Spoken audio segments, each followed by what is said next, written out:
नमस्कार दोस्तों, आप सभी का स्वागत है इस वीडियो में। जब भी हम किसी इंसान या समाज की एक आदर्श तस्वीर सोचते हैं, एक न्यायपूर्ण समाज, एक सही नेता या ज्ञान का शुद्ध रूप, हम चाहे जाने या ना जाने, हम प्लेटो की दुनिया में कदम रख देते हैं। सोक्रेटिस के शिष्य, वो एरिस्टोटल के गुरु प्लेटो वो दार्शनिक थे जिन्होंने ग्रीक फिलॉसफी को एक नए मुकाम पर पहुंचाया।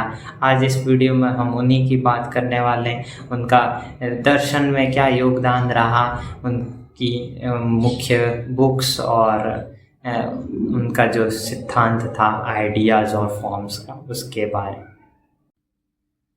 प्लेटो का जन्म 427 BC एथेंस में हुआ।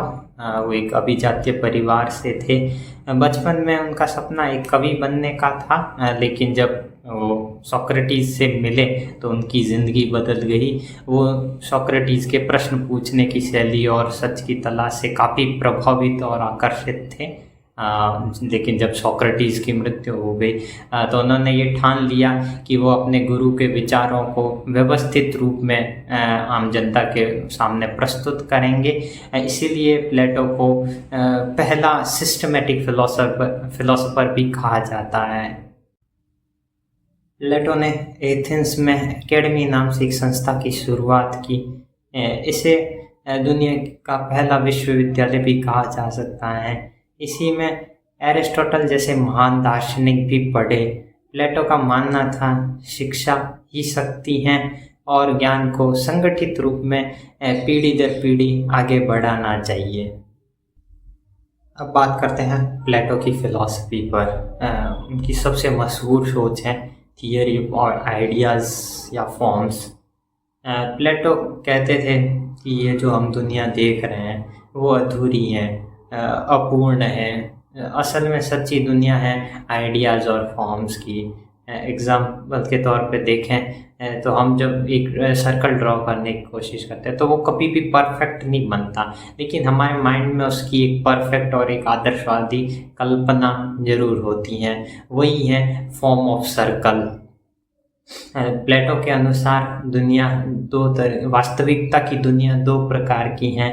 एक जो हम सेंसेस के थ्रू परसीव करते हैं, यानी सेंसेस की दुनिया, जो हम देख सकते हैं, छू सकते हैं, लेकिन वो बदलता रहता है। और सेकंड आती है फॉर्म्स या आइडियाज़ की दुनिया, जो शाश्वत है, जो पूर्ण है, जो कभी बदलता नहीं।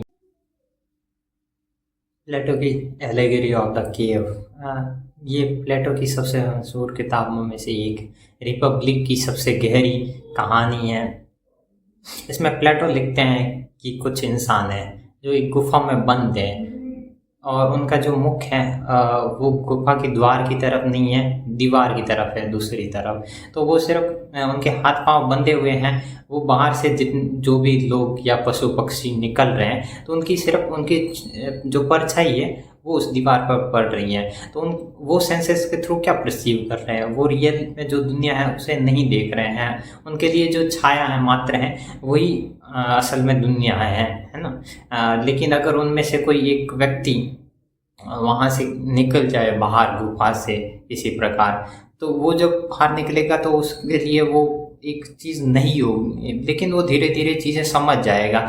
जब वो चीज़ें समझ जाएगा कि हम जो परछाई देखते हैं वो रियलिटी नहीं है, तो वो जब आखिर अपने दोस्तों को वो चीज़ बताएगा गुफा में वापस आकर, तो वो बाकी सब मानने से इनकार कर देंगे। वो बोलेंगे कि ये जो हो गया है ये पागल हो गया है ना। तो आज की दुनिया में भी चीज़ें ऐसे ही चलती हैं। जब कोई इंसान चीज़ों को समझने लग जाता है ना, ज्ञान की तरफ बढ़ने लग जाता है, तो जो बाकी पीछे रह जाते हैं ना, वो लोग, जो व्यक्ति आगे बढ़ के चीज़ों को समझने की कोशिश करता है उसे मूर्ख समझने लग जाते हैं। तो इसी प्लेटो ये समझाना चाहते हैं कि हम जो परसीव कर रहे हैं अपने सेंसेस के थ्रू वो एक छाया मात्र है, यानी असली सत्य ज्ञान फॉर्म्स के स्तर पर ही मिलता है।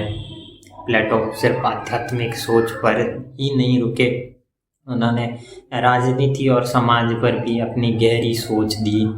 वो अपनी बुक रिपब्लिक में एक आदर्श समाज का वर्णन करते हैं। उनके अनुसार समाज को 3 अलग अलग वर्गों में बांटना चाहिए, जिसमें फर्स्ट फिलोसोफर्स किंग, जो बुद्धिमान हो और शासन करे, सेकंड वॉरियर्स, जो रक्षा करे, और थर्ड आता है प्रोड्यूसर्स, जो कारीगर और किसान वर्ग रहता है। प्लेटो मानते थे एक दार्शनिक राजा होगा तभी वो जनता के हितों में निर्णय ले पाएगा, सही न्याय कर पाएगा। सत्ता जो है वो ताकतवर और पैसे वाले के हाथ में ही नहीं होनी चाहिए, बल्कि एक अक्लमंद और बुद्धिमान व्यक्ति के हाथ में होनी चाहिए। और इसी के साथ प्लेटो ने 30 से अधिक संवाद यानी डायलॉग्स लिखे, जिनमें मुख्य तौर पे उनके जो प्रसिद्ध हैं रिपब्लिक, फेडो, सिंपोजियम एक्सेट्रा। इन सभी डायलॉग्स में उनके जो मेन कैरेक्टर है वो सोक्रेटिस रहते हैं और उसी के थ्रू प्लेटो अपनी बात रख रहे होते हैं, समझा रहे होते हैं। प्लेटो की सोच का असर आज तक है। क्रिश्चियनिटी से लेकर आधुनिक दर्शन तक सबने उनसे प्रेरणा ली। अगर सोक्रेटिस ने हमें क्वेश्चन करना सिखाया तो प्लेटो ने फिलॉसफी को सिस्टमैटिक स्ट्रक्चर दिया और एरिस्टोटल ने उसे आगे बढ़ाया। इसीलिए प्लेटो को वेस्टर्न फिलॉसफी का आर्किटेक्ट भी कहा जाता है। तो ये थे प्लेटो, आदर्शों के दार्शनिक, एलिगरी ऑफ द केव का कॉन्सेप्ट देने वाले थिंकर, और वो इंसान जिन्होंने हमें ये सिखाया कि हम जो देख रहे हैं वो परछाई मात्र हैं। अगर वीडियो अच्छा लगा हो तो लाइक कीजिए, चैनल को सब्सक्राइब कीजिए और वीडियो को शेयर भी कर सकते हैं। धन्यवाद।